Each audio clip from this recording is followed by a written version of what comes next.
అధికారం కోల్పోయిన తర్వాత ఏ రాజకీయ పార్టీకైనా క్షేత్రస్థాయిలో ఉనికి చాటుకోవడం పెద్ద సవాలే. కానీ ఆ ఉనికి కోసం ఏకంగా ప్రభుత్వ ఆస్తులను ధ్వంసానికి, హింసకు ప్రేరేపించేలా మాట్లాడితే అది ప్రజాస్వామ్యానికి గొడ్డలు పెట్టవుతుంది. తాజాగా బీఆర్ఎస్ నేత, చెన్నూరు మాజీ ఎమ్మెల్యే, మాజీ ఎంపీ బాల్క సుమన్ చేసిన కామెంట్స్ ఇప్పుడు సంచలనం రేపుతున్నాయి. బీఆర్ఎస్ అనుబంధ విభాగం, తెలంగాణ బొగ్గు గని కార్మిక సంఘం TBGKS ఈ సమావేశంలో ఆయన చేసిన మిలిటెంట్ యాక్టివిటీ కమెంట్స్ రాజకీయ బాధ్యత రాహిత్యానికి పరాకాష్ఠగా నిలుస్తున్నాయనే విమర్శలు సర్వత్రా వ్యక్తమవుతున్నాయి. బీఆర్ఎస్ భవన్ లో మంగళవారం జరిగిన సింగరేణి బొగ్గు గని కార్మికుల అంతర్గత సమావేశంలో బాల్క సుమన్ తీవ్ర భావోద్వేగ భరితమైన వివాదాస్పదమైన కమెంట్ చేశారు.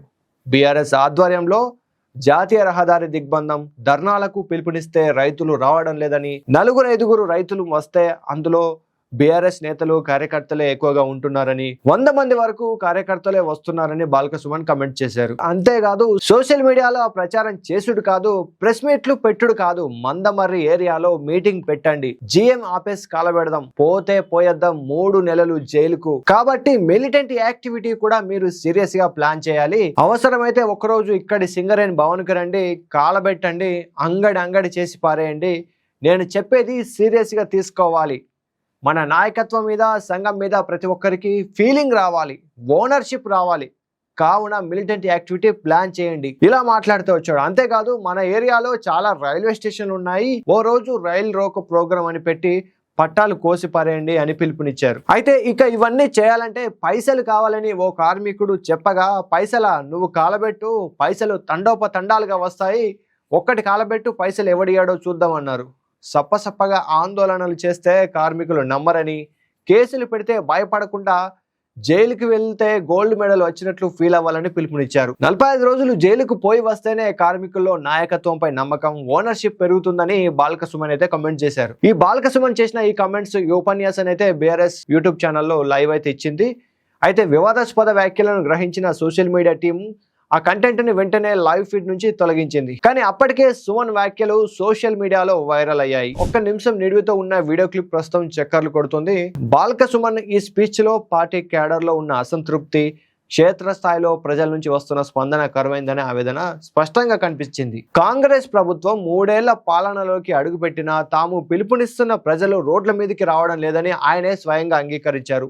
అది ఆ స్పీచ్ ద్వారానే మనకు అర్థమవుతుంది. సరే, పొలిటికల్ గా ఎట్లా ఉన్న ఆ విషయాన్ని పక్కన పెడితే, బాల్క సుమన్ చేసిన కామెంట్స్ ముఖ్యంగా ఆఫీసులు కాలబెట్టండి, రైల్వే పట్టాలు కోసేయండి, మిలిటెంట్ యాక్టివిటీని చేయండి ఇలాంటి పిలుపులు భారత చట్టాల ప్రకారం తీవ్రమైన నేరాల పరిధిలోకి వచ్చే అవకాశం ఉంది. ఇక్కడ ఒక ముఖ్యమైన విషయం ఏంటంటే, కేవలం ఆలోచన చేయడం, రాజకీయ విమర్శ చేయడం, ఉద్యమానికి పిలుపునివ్వడం ఇవన్నీ రాజ్యాంగ హక్కుల పరిధిలో ఉండొచ్చు.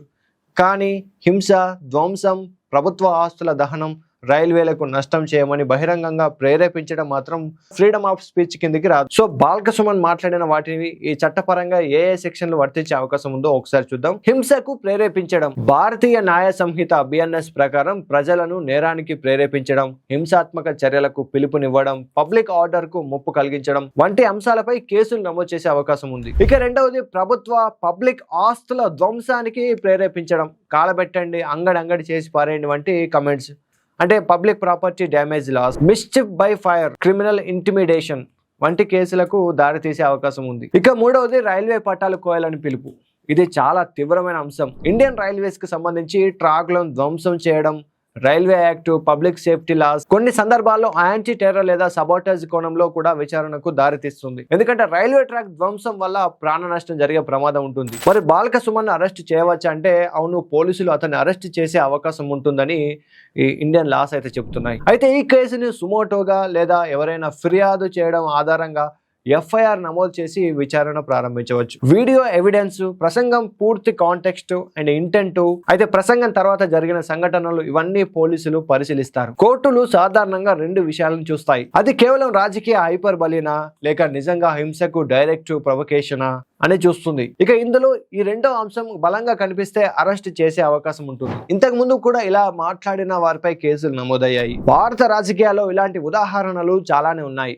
రాజా సింగ్ వివాదాస్పద వ్యాఖ్యలపై పలుమార్లు కేసులు, అరెస్టులు ఎదుర్కొన్నారు. కపిల్ మిశ్రా ఢిల్లీ అల్లర్ల సమయంలో చేసిన కమెంట్స్ పై ఇన్సైట్మెంట్ ఆరోపణలు వచ్చాయి. రైతు ఉద్యమాలు, ఆందోళనల సమయంలో రైల్ రోకో, ఆస్తుల ధ్వంసం, హింసకు పిలుపునిచ్చిన నేతలపై ప్రివెంటివ్ అరెస్ట్ జరిగాయి. అంటే unlawful assembly, damage to public property ఇలాంటి కేసులు నమోదైన సందర్భాలు ఉన్నాయి. కానీ ఒక ప్రాక్టికల్ రియాలిటీ కూడా ఉంది. భారత రాజకీయాల్లో కమెంట్ యొక్క తీవ్రత, రాజకీయ పరిస్థితి, ప్రజా ఒత్తిడి, మీడియా దృష్టి, ప్రభుత్వం స్పందన ఇవన్నీ యాక్షన్ పై ప్రభావం చూపుతాయి. కొన్ని సందర్భాల్లో వెంటనే కేసులు నమోదవుతాయి, కానీ కొన్ని సందర్భాల్లో రాజకీయ విమర్శలతోనే విషయం ముగుస్తుంది. మరికొన్ని సందర్భాల్లో కోర్టు కూడా జోక్యం చేసుకున్న తర్వాత చర్యలు జరుగుతాయి. మొత్తంగా చూస్తే బాల్క సుమన్ చేసినట్లు ప్రచారంలో ఉన్న కమెంట్స్ సాధారణ రాజకీయ ప్రసంగం కంటే చాలా తీవ్రమైనవిగా కనిపిస్తున్నాయి. ముఖ్యంగా కాలబెట్టండి, రైల్వే పట్టాలు కోసేయండి వంటి పిలుపులు చట్టపరంగా ప్రమాదకరమైన వ్యాఖ్యలుగా పరిగణించే అవకాశం ఉంది. పోలీసులు ఎఫ్ఐఆర్ నమోదు చేసి విచారణ చేయగలరు. పరిస్థితిని బట్టి అరెస్ట్ కూడా చేయవచ్చు. ప్రజెంట్ అయితే బాల్క సుమన్ పై కంప్లైంట్ అయితే నమోదైంది. శాంతి భద్రతలకు విఘాతం కలిగించేలా, కార్యకర్తలను రెచ్చగొట్టేలా మాట్లాడిన సుమన్ పై తక్షణమే చట్టపరమైన చర్యలు తీసుకోవాలని కోరుతూ ప్రభుత్వ విప్పులు బల్మూర్ వెంకట్, అద్దంకి దయాకర్ హైదరాబాద్ లకిడికప్పుల్లో డీజీపీని కలిసి లిఖిత పూర్వకంగా ఫిర్యాదు చేశారు. అయితే తాజాగా బాల్క సుమన్ మరోసారి ప్రెస్ మీట్ పెట్టి తన కమెంట్స్ ని మరో విధంగా పోర్ట్రేట్ చేస్తున్నారని చెప్తున్నారు. మరి మొత్తంగా చూసుకున్నట్లయితే బాల్క సుమన్ కమెంట్స్ పై మీ అభిప్రాయం ఏంటి? బాల్క సుమన్ అరెస్ట్ అవుతాడని అనుకుంటున్నారా, లేక ఈ కమెంట్స్ పొలిటికల్ సర్కిల్స్ వరకే వివాదంగా మిగిలిపోయి తర్వాత సద్దుమణుగుతాయి అనుకుంటున్నారా? మీరేమనుకుంటున్నారు? కమెంట్ చేయండి.